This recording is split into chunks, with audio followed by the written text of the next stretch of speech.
आलं बघा पार्सल आपलं.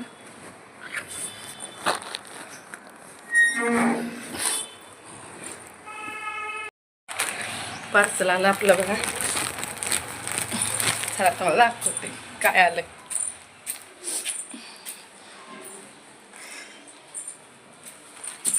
फक्त 827 रुपयाला 3 ड्रेस मागवले तर कॉट सेट. बघूया आता कसं आले तर कसं नाही. सर्दी झाली तरी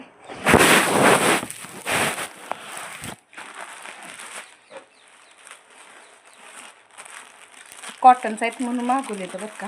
आता बघूया नक्की व्यवस्थित दिलंय का फसवलंय आपल्याला.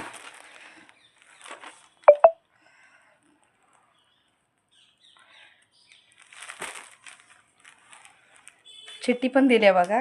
काय लिहिली वाचून दाखवते मी तुम्हाला. प्रिय खरीदार, हमें चुनने के लिए धन्यवाद. ओके, हम सराहना करते हैं. यदि आप हमारे उत्पादों से संतुष्ट हैं तो कृपया रेटिंग करें.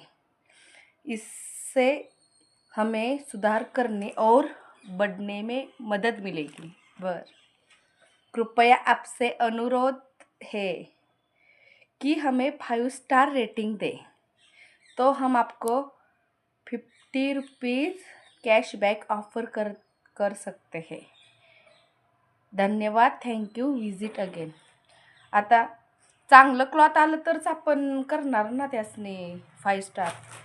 जर आपल्याला चांगलं क्लॉथ नाही आल्यावर कसं करणार 5 स्टार, बरोबर आहे का. तर बघूया. कॉटनचे आहेत म्हणून मी मागवलेले. आता खूप दिवस झाले हे ड्रेस मी काय घेतले नव्हते बरं का त्यासाठी. तर बघूया म्हणलं. चांगलं असलं तर आपण 5 स्टार देणार ना, नाहीतर कसं देणार, बरोबर का.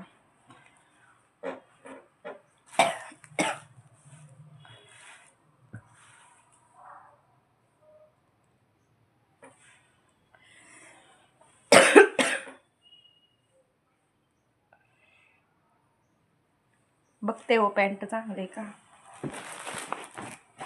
टॉप पण बघूया आपण.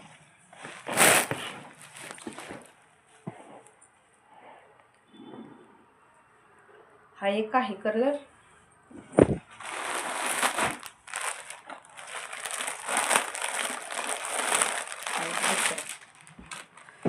क्लॉथ छान आहे बरं का टॉपचं. तरी मी डबल एक्सेलच मागवलंय का तर नंतर प्रॉब्लेम नको यायला त्यासाठी. हा एक आहे बघा कलर. कॉट सेट आहे. पॅन्ट आहे त्याची. म्हणजे 800 रुपयाच्या मानानं छान चालेल बरं का ड्रेस. काय वादच नाही. मग तुम्ही सांगा मला ह्याला किती रेटिंग देऊ. 5 देऊ का 3 देऊ. हाय कलर मागवला. खरंच कॉटनचे आहेत म्हणूनच मी मागवलं बरं का. बघूया म्हटलं कसे येत आहे ते. थोडंसं टाचावं लागणार आहे मला. हाय कलर आहे. ह्यातला तुम्हाला कोणता कलर आवडला आणि कोणता ड्रेस आवडला ते नक्कीच कमेंट करून सांगा. पॅन्ट आहे छान आहे बरं का. म्हणजे 800 रुपयाचा आपल्याला पूर्ण ड्रेस घ्यायचा म्हटलं तर 800 रुपयाला काही येत नाही. येतो पण एवढी काही खास क्वालिटी नसते त्यासाठी. तर आवडले तर तुम्ही नक्कीच मला सांगा की मला आवडलं आहे बाई आणि कमेंट करून सांगा. जर हे ड्रेस आवडले असतील तर तुम्ही नक्कीच कमेंट करून सांगा. मी तुम्हाला नक्कीच लिंक पाठवेन. तर चला हे बघा डबा देऊन तुमचा बाकी स्वयंपाक झालेला आहे. अजून कपडे वॉश केले नाहीत. आज लेटच झाला. नाहीतर ह्या टायमापर्यंत माझं कपडे वगैरे वॉश करून होते ती. आणि म्हणजे जवळजवळ बरंच माझं काम होऊन जातं ह्या टायमापर्यंत पोरीच्या डब्यापर्यंत.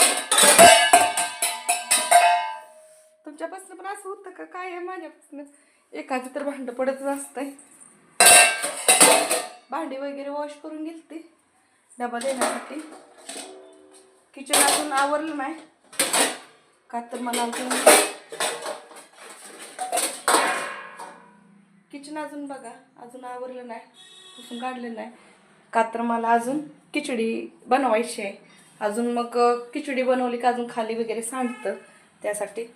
तर तर बघूया आपलं शाबूचे तांदूळ भिजलेत का.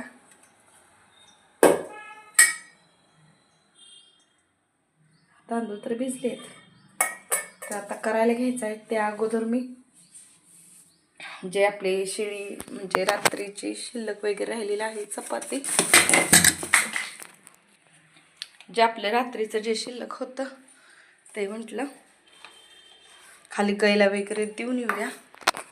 कारण कचरावाली सकाळची आली की नाही ओरडते ते बाहेर टाकलं का, पण आपल्याला काय बाहेर टाक वाटत नाही त्यासाठी. तर चला म्हटलं आता रात्री झालं नाही टाकायचं, तर आता म्हटलं काय अर्धी भाकरी आहे आणि एक चपाती. तर चला गाईला टाकून येते मी पटकन. दारात झाड होतं ते बरं वाटत होतं, सावली वगैरे येत होती बघा आतमध्ये. आता सगळं उदास उदास वाटतंय. मग इकडं झाड वगैरे तोडून पण इकडच्या साईडला टाकते, तिकडं कचरा गाडी लावते त्यासाठी. मग सायकल ही उन्हात, शेजाऱ्यांची गाडी सायकल ही मग अशी उन्हात लावावी लागते. पण आता कसं आहे ते म्हणजे काय झालेलं, पेरवाचं झाड मोठं असल्यामुळं चला जाऊया खाली.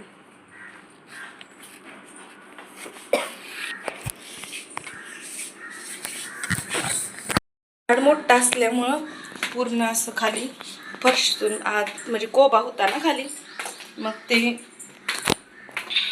कोब्यात आत मुळे वगैरे शिरलेल्या, त्यासाठी मग त्यांनी काढून टाकलं. त्यासाठी मग त्यांनी झाडच काढून टाकलं पूर्ण. आणि बदल पण काय केला तुम्हाला दाखवतेच. ही आहे का नाही कोबा होता, सगळीकडे असे स्टाईल्स वगैरे लावून घेतले. बघा हे मोगऱ्याचं झाड ते तर तुम्ही बघितलंच असेल. झाड बघा हे कसं झालंय. काय मालकीनीच लॉक घातले. मालकीन कधीतरी येते 1-2 महिन्यात.